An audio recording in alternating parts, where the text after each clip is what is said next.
Shalom, selamat bergabung dengan kami dalam program Sikat Selidiki Alkitab. Mari kita berdoa. Bapa di surga, tuntunan Roh Kudus-Mu menyertai kami saat kami menyelidiki akan firman-Mu. Di dalam nama Yesus kami berdoa. Saat ini kita akan mendalami dan menyelidiki tentang Sabat, yaitu yang kedua, hari ketujuh saat penciptaan. Judulnya adalah untuk siapa hari Sabat Tuhan ciptakan. Di episode sebelumnya kita sudah memiliki akan penciptaan tentang Sabat, yaitu dalam Kejadian 1 dan Kejadian 2, di mana hari ketujuh adalah hari Sabat Tuhan Allah. Berikutnya kita akan mendalami untuk siapa hari Sabat diciptakan. Menarik pertanyaan ini, karena banyak teman-teman dalam diskusi bahwa hari Sabat itu adalah untuk bangsa Israel. Apa benar? Mari kita lihat, selidiki Alkitab. Markus 2 ayat 27. Kita baca sama-sama. Lalu kata Yesus kepada mereka, hari Sabat diciptakan untuk manusia dan bukan manusia untuk hari Sabat. Lalu ditekankan ayat 28. Perhatikan. Jadi anak manusia adalah juga Tuhan atas hari Sabat. Kita tahu bahwa Yesuslah yang menciptakan akan hari Sabat. Menurut Yesus, bahwa hari Sabat diadakan untuk manusia. Pertanyaan, siapa itu manusia? Perlu kita jawab dengan jujur. Orang Batak manusia, orang Jawa manusia, orang Manado manusia, orang Sunda manusia, bangsa Yahudi manusia, bangsa Jepang manusia, bangsa Amerika manusia, bangsa Israel manusia. Seluruh bangsa yang ada di dunia ini harus menguduskan hari Sabat kalau mereka mengakui diri mereka adalah manusia. Dan manusia tentunya ciptaan Tuhan. Bukan ciptaan AI yang sekarang ini, manusia-manusia yang aneh-aneh. Tetapi firman Tuhan mengatakan hari Sabat diciptakan untuk manusia. Keluaran 20 ayat 10, ingat bahwa hari ketujuh adalah hari Sabat Tuhan Allahmu. Bukan hari Sabat bangsa Yahudi. Bukan hari Sabat orang Advent. Bukan hari Sabat bangsa-bangsa yang lain, tetapi hari Sabat Tuhan Allahmu. Dan itu diciptakan untuk manusia. Yesaya 58:13, Sabat adalah hari kenikmatan, hari kudusku, hari kudus Allah, dan hari yang mulia. Dan Matius 12 ayat 8, jelas Yesus berkata bahwa Yesus sendiri adalah Tuhan atas hari Sabat. Menarik bukan? Mengapa Allah memanggil kita mengambil bangsa Israel keluar dari Mesir? Salah satunya adalah oleh karena mereka melupakan akan hari Sabat. 430 tahun mereka dijajah, tidak diizinkan oleh bangsa Mesir mereka untuk beribadah. Maka Allah memanggil Musa untuk membawa mereka keluar dari tanah Mesir. Supaya apa? Aku mau memberikan hukum-hukumku kepada mereka. Anda baca dalam Yehezkiel pasal 20 ayat 10. Aku membawa mereka keluar dari tanah Mesir dan menuntun mereka pada perang gurun. Ayat 11, di sana aku memberikan kepada mereka ketetapan-ketetapanku dan memberitahukan peraturan-peraturanku, dan manusia yang melakukannya akan hidup. Perhatikan ayat 12. Kuduskanlah hari Sabatku, sehingga itu menjadi peringatan di antara aku dan kamu, supaya orang mengetahui bahwa akulah Tuhan Allahmu.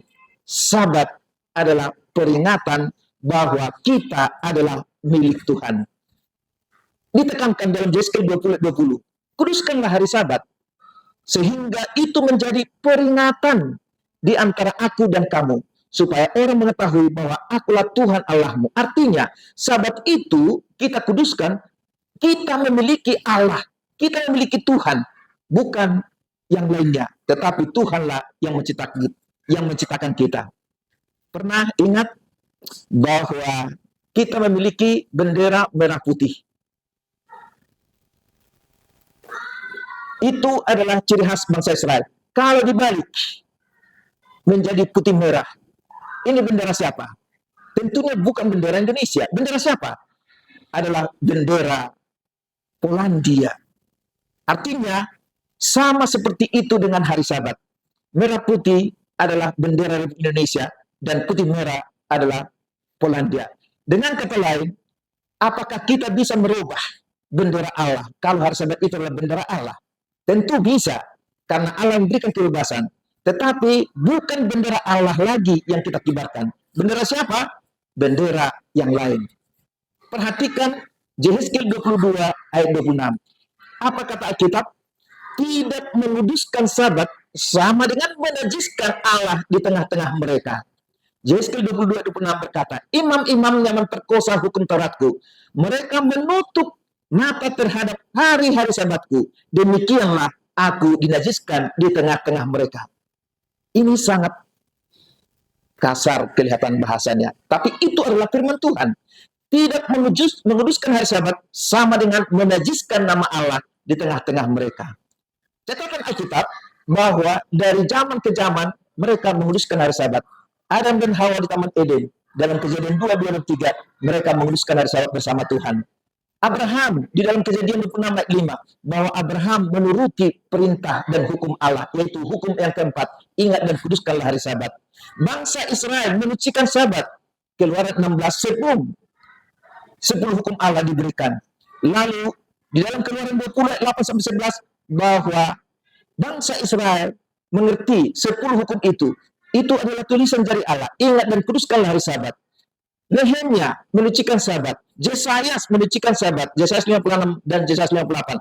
Yehezkiel menguduskan Sabat, Yehezkiel 20 ayat 12 dan 20. Yesus sebagaimana biasanya menguduskan hari Sabat, Lukas 4 16. Murid-murid Yesus dan para rasul sebagaimana kebiasaan mereka adalah menguduskan hari Sabat.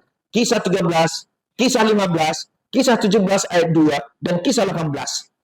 Bahkan hingga di dunia baru nanti kita akan menyembah Allah dari Sabat ke Sabat. Yesaya 66 ayat 23. Kata Yesus pada mereka yang tidak menuruti perintah Allah. Markus 7 ayat 7 sampai 9. Percuma mereka beribadah kepadaku, sedangkan ajaran yang mereka ajarkan adalah perintah manusia. Perintah Allah kamu abaikan untuk berpegang pada aturan istiadat manusia. Yesus berkata pula kepada mereka, sesungguhnya, sungguh pandai kamu mengesampingkan perintah Allah, supaya kamu dapat memelihara adat istiadatmu sendiri. Mari kita menuruti perintah Allah. Ingat dan kuduskanlah hari Sabat. Pemirsa, sikat, selidiki Alkitab, kita berdoa. Bapa di surga, terima kasih atas ungkapan dari firman Tuhan yang menegaskan bahwa pengudusan hari Sabat adalah sebagai tanda bukti bahwa kami milik Tuhan. Pengudusan hari Sabat adalah perintah dari Yesus Kristus di dalam hukum yang keempat, bahwa manusia, hari Sabat diciptakan adalah untuk manusia, dan Yesus sendiri adalah Tuhan atas hari Sabat. Kiranya kami boleh menuruti akan perintah-Mu. Kami rindu bersama-Mu di surga kekal selama-lamanya. Di dalam nama Yesus kami berdoa. Amin. Sampai bertemu di dalam program Sikat, selidiki Alkitab-Mu. Tuhan Yesus memberkati.